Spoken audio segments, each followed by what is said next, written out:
Sports Radio 94 WIP. Center for the Philadelphia Eagles, and he really is here now. Jason Kelce. Come on in, Jason. Let's do it. You want to play the fight song again? Jason, my man, how are you, buddy? There we go. Great to see you, Jason. You sit right there. Hollis Thomas. Get it back. Wow, the fans are loving Jason Kelce. I did not realize you were this popular, Jason. Wow. Very popular.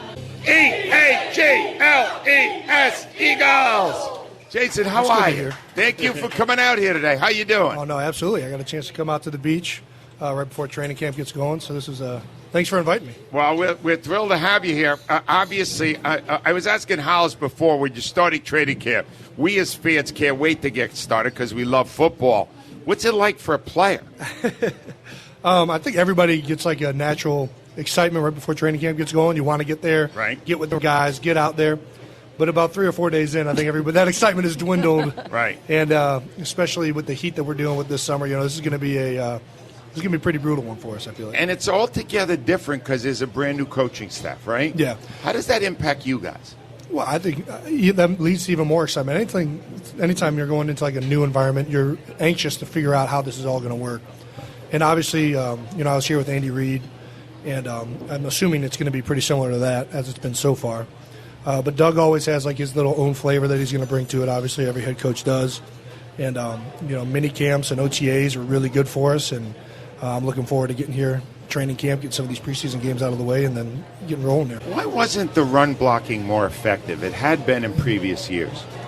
I think there's a number of reasons for that. I think, first of all, obviously our offensive line didn't play as well as it had. We had a new back in there who wasn't really familiar with the techniques and the plays. And then really, I mean, if we're being honest, I think, the whole concept of the read option is the quarterback's ability to keep the ball, throw the bubble screens and stuff, and we got away from that. So then our bread and butter play, which was inside zone, which we ran really well with LaShawn McCoy and really started off with Michael Vick. And when that was working, because the quarterback could keep it and did throw the bubble screens, I think that we were much more effective. Those lanes were just a little bit bigger. Yeah. And when we weren't able to do that last year, a culmination of a lot of things led to a really, really poor performance, especially to start off the season. Well, you took a lot of it on yourself in the course of the year. Yeah. But Hollis kind of trained me on this, that offensive linemen have to play together to know where everyone is, and there was a lot of change in that, right? Yeah, absolutely. So some of it was just the fact that you had to do more than you had in previous years. Is that safe to say? I don't think that maybe not do more, but I think that there's so many new pieces, and it wasn't just the offensive line. You got a new quarterback, a new running back in there. When you've been with a group of guys for a while, you have like an understood feeling playing next to them. And it's the same way on defense too. And you feel comfortable with guys. So when things aren't going well, you have like a natural hey, we're going to turn this around. We've done this before. It's going to happen. It's going to happen. Right. And when you have a lot of new pieces in there, like we had last year, that faith kind of isn't necessarily the same. Sam Bradford for the beginning of the season had never played an NFL game with me. That's DeMarco right. Murray had never played an NFL game with our offensive line. I think little things like that, combined with, quite frankly, us just not playing as well up front, the situation I talked about earlier with the read option and everything kind of struggling, it all led to like a culmination of just one of the worst offensive starts I've been a part of. So, but we can all say that since some of those conditions don't exist now, you expect better results this time. Yes. I am very much looking forward to getting out there this year and proving that this offensive line and this unit can get back to the way it was before for a few years there under the end of Andy Reid's year and towards the beginning of Chip Kelly's. All right, I'm required by the FCC to ask the next question, since we've talked about it all day.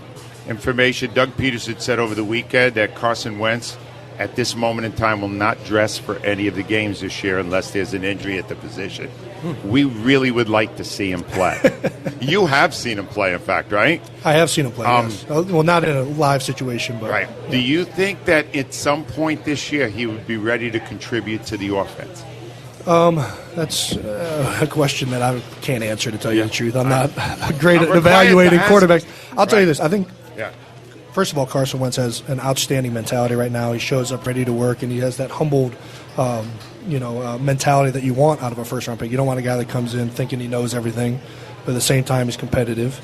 And each and every day, you see 3 or 4 plays where you're like, holy cow, this is why they picked that kid that high. This is why he's here.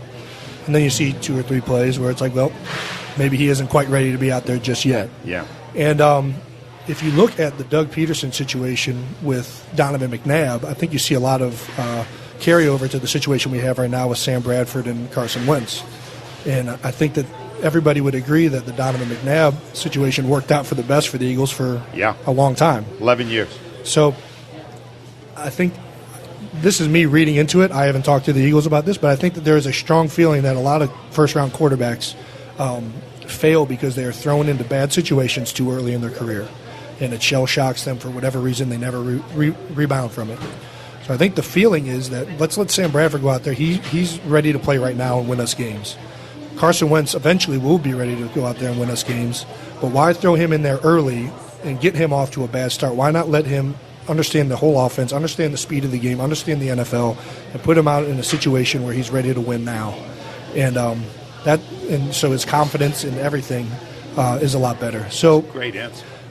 I think that right now the Eagles are doing a great job of facilitating a perfect situation for Carson to be able to, when he's ready to go, he's ready to go. All right, do you understand? We've been here for 2.5 hours, Jason. Nobody is surrounded the place. And look at all these people here now. The minute you showed up. You know what I'm doing? I'm going to tell you something right now. Ree, I'm doing this right after the show. I'm starting to grow a beard. It's got to be the beard.